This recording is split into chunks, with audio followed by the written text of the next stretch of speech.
What if I told you that death doesn't happen instantly, that instead of a few seconds, it takes an entire 24 hours? Now stop for a second and really think about that. Because right now, if something happens to you, it's quick, sudden, over before your brain can fully process it.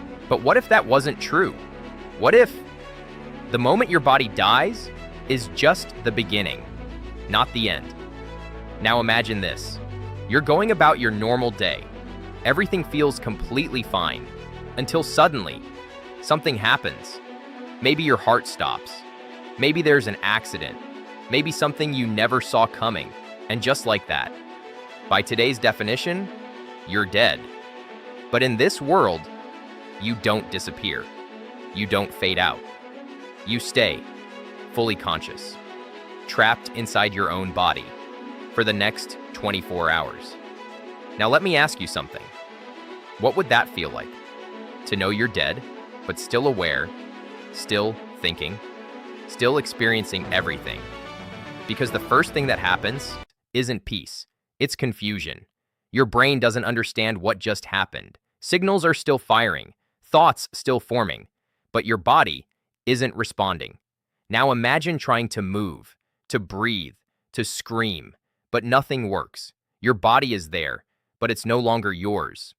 Now ask yourself, how long before panic sets in? Because panic needs oxygen, and your body isn't supplying it anymore. But here's where things get terrifying. Your brain doesn't shut off immediately. In fact, it stays active for much longer than you think. Now, imagine lying there, unable to move, unable to communicate, but fully aware that something is wrong. And seconds feel like minutes. Minutes feel like hours. Now think about the psychological horror of that. Being trapped, completely conscious, inside something that no longer works. Now here's the question. Can you still feel pain? Because in this scenario, your nerves don't just stop instantly. They fade, slowly, which means, for a while, you can still feel everything. Now imagine that. Your body damaged, broken, but your mind still connected, still receiving signals. Now think about how long that would feel. Because without oxygen, the brain starts deteriorating, but not instantly. It struggles, fights, holds on. Now imagine the moment you realize you're not coming back, that whatever happened is permanent, and you're stuck, waiting for something you don't understand. Now hours pass, or at least it feels like hours, because time changes when you have nothing but your thoughts. Now here's where things become even more disturbing, because your brain starts trying to make sense of what's happening. It searches for patterns, explanations, anything. And when it can't find them, it creates them. Now imagine memories flooding in, random moments from your life, things you forgot years ago, faces, voices, conversations, all playing back, like your brain is replaying everything it has left. Now ask yourself, why would it do that? Because when the brain is under extreme stress, it goes into survival mode, trying to hold on to identity, trying to keep you for as long as possible. Now imagine being forced to relive your life, moment by moment, while knowing it's already over. Now think about regret, things you wish you said, things you wish you did differently. Now imagine having 24 hours to think about all of it, without being able to change anything. Now here's the terrifying part, because as time passes, your brain doesn't stay stable. It starts breaking down, slowly, piece by piece. Now imagine your thoughts becoming slower, harder to control, your sense of reality fading, blending memories with imagination. Now ask yourself, at what point do you stop being you? Because identity depends on memory, and memory depends on brain function. And when that starts failing, what happens to the person inside? Now imagine the outside world continuing as normal. People around you, moving, talking, living, completely unaware that inside, you're still there, still conscious, still experiencing everything. Now think about that isolation, being surrounded by life, but completely cut off from it. Now here's another question. Can people tell? Because from the outside, your body is gone. No movement, no response, nothing. But inside, everything is still happening. Now imagine someone touching you, moving you, and you can feel it, but you can't react. Now think about how terrifying that would be. Now hours turn into something else, something harder to measure, because time without action, without change, becomes distorted. Now imagine losing track completely, not knowing how long it's been, just existing in a state between life and death. Now here's where things shift, because at some point, your brain stops trying to survive and starts letting go, and what happens next is something no one fully understands. Now imagine this, you're still there, but something has changed. Your thoughts are slower now, heavier, like your mind is moving through fog, and the world around you feels distant, almost unreal, but you're still aware, still conscious.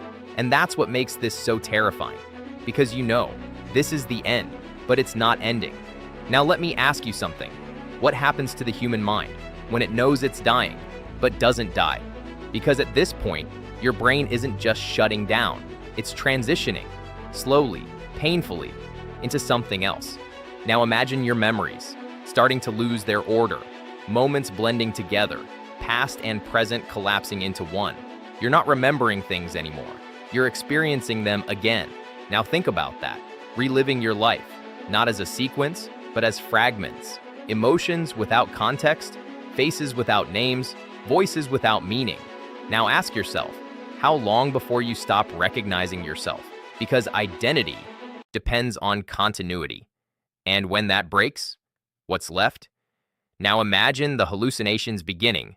Subtle at first, shapes, colors, flashes of light, but then they become more defined, more real. Now you're not just remembering, you're seeing things, hearing things, feeling things that aren't there. Now think about the confusion, the fear, not knowing what's real anymore. Now, here's the terrifying part. Because your brain doesn't realize it's dying, it tries to keep functioning, creating reality even as it falls apart. Now imagine conversations happening, voices speaking to you, asking questions, answering them, and you don't know if it's your mind or something else. Now ask yourself, if you can't trust your own thoughts, what do you have left? Now hours continue to pass, or something like hours, because time no longer feels linear. It stretches, bends, collapses. Now imagine moments repeating over and over, like your brain is stuck in a loop, unable to move forward.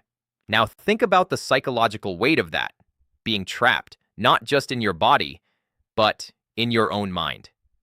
Now here's where things become even more disturbing, because at a certain point, your brain stops processing fear.